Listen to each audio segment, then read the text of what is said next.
Hello everyone. Today's video is on summation notation, which is where we are going to start finding the sum of finite sequences. And so first, summation notation. So anytime in here we're talking about finding a sum and want to use quick symbolism, we use this symbol called sigma, which is here, done much more nicely than I drew up here. There's a couple other things in terms of terminology that I think would be great to define before we jump into examples.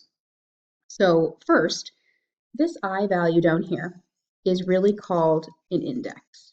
And other than I is a very common letter to use, but a lot of the times you might see J, K, M, something along those lines.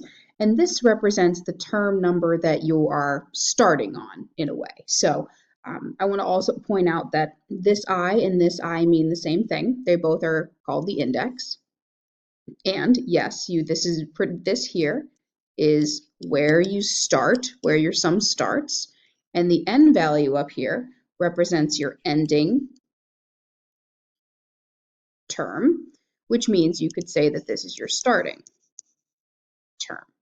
And so what you would do is take every number from 1 to whatever n is, and you would add up every single output value to get a sum. Now again, that seems like gibberish until we actually go through an example. So let me go through just a couple more vocabulary things and then we'll get started on actual examples. So here again, we have that finite versus infinite series. So if we wanted to find a sum, we would find here the summation from the index of 1, or the starting term of 1, and then go all the way to n, which is the ending term. And this would be your output values here, which is why it's a sub what we start with. And so these definitely have a finite end. And in this case, the ending term is n. And so what our answer would look like is a sub I plus a sub I plus 1 plus dot, dot, dot, all the way to a sub n. And this would be finite because we'd have a start and an end. Versus an infinite series would still have the summation symbol. It would still have your starting term. Now, both of these I started at 1 because that's very, very common, but it's possible that you may not start at the first time. You may start at the 5th term, you may start at the 7th, but this still represents where you're starting your sum. This time, though, instead of going to n, we will be going all the way to infinity. So on this series, what we'd be doing is taking a sub 1 plus a sub 2 plus a sub 3 all the way up, strangely enough, to a sub infinity. So you go up to an infinite numbers. So a lot of the time, if you're adding up a sum, all these numbers together are going to get really, really close to infinity, or will be infinity.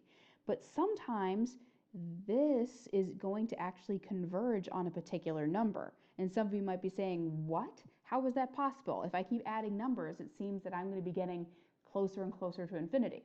And as I mentioned earlier, when we get to geometric sequences and series, this will make more sense.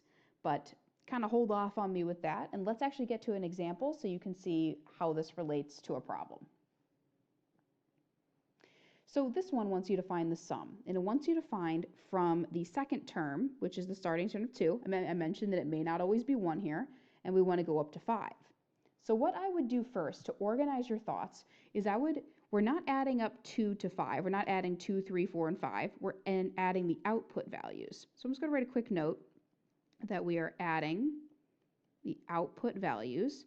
And so first thing, let's find those output values. Let's find a sub 2, let's find a sub 3, a sub 4, and a sub 5. So that would be negative 1 to the second times 2 times 2. Because every time I see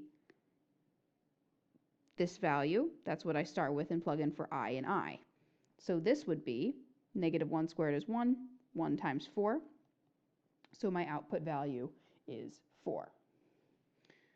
This one would be negative 1 to the I value that we have the 3 times 2 times 3. So that would really be negative 1 to the third is negative 1 times 6. So this output value would be negative 6. Negative 1 to the fourth times 2 times 4.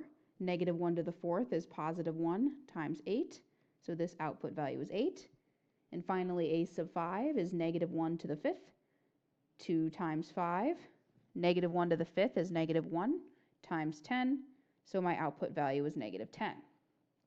So we found all the output values, but we still haven't answered the question because we want to find the sum of the output values that we get from going from 2 to the input values of 2 to 5. So my answer would really be 4 plus negative 6 plus 8 plus negative 10. And if I actually added all of them up, my final answer or my sum would be negative 4.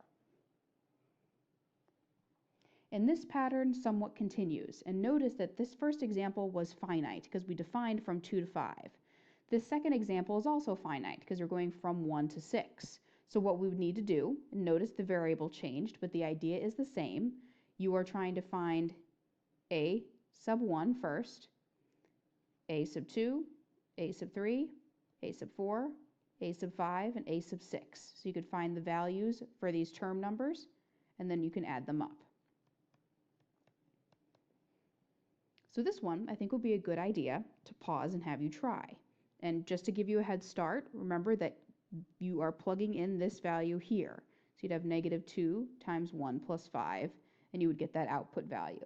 This one would be 3. So I'd like you to continue, find each output value, and then find the sum. So let me pause, and please come back with me and check your work. So please pause now. All right, so first let me check in with you on your output values. I had 3, 1, negative 3, negative 5, and negative 7 when I plugged these position values and got these as my output. Now remember, we didn't answer the question yet. This is actually finding the sum of your outputs. So you could write this all out if you'd like to, just to show your work. Adding up all these values, if you do that correctly, your answer should be negative 12 as the sum of your values. Two more examples. This example here, again, I think would be very good for you to try on your own first. This time we are going from the 0th term up to the 4th. So that means you would want to find a sub 0, a sub 1, a sub 2, a sub 3, and a sub 4. You want to find all those output values, and then you want to find the sum. So please pause your video now and try those first. And I, again, will come back with my work. Please pause now. All right, guys, here are my final answers. A sub 0, I had 1, and then I had 4, 7, 10, and 13 for my output values from the input of 0 to 4. When I added all of these up, my final answer was 35 for the sum of my terms from 0 to 4. So if you didn't get these, please pause and check your answers with me. And if you have any questions, please feel free to ask me or any teacher tomorrow about that problem. The last example is going from the index of 1 to the ending value of 4, but there is something a little odd about this problem because it looks like there's no place to plug in the I value. So if I thought about finding a sub 1, a sub 2, a sub 3, and a sub 4, if I'm thinking, what is the term? If I have 1, what am I getting out? Well, every time it looks like the function is 5. So then if I go to my next term, the function out is still going to be 5. My third term, still 5. In the fourth term, again, still 5. So if you wanted to find the sum of this, yes, you could just add up 5 times 5 times, or 5 plus 5 plus 5 plus 5 and get the final answer of 20. But some of you may have seen through this and said, well, that's really just saying 5 times 4. So you could have just noticed that if it's the same term 4 times from 1 to 4, all you can do is multiply this by the number of terms that you have. So that could work as well. And I thought this one was a little unusual and does come up occasionally, so it's definitely a good one to end on.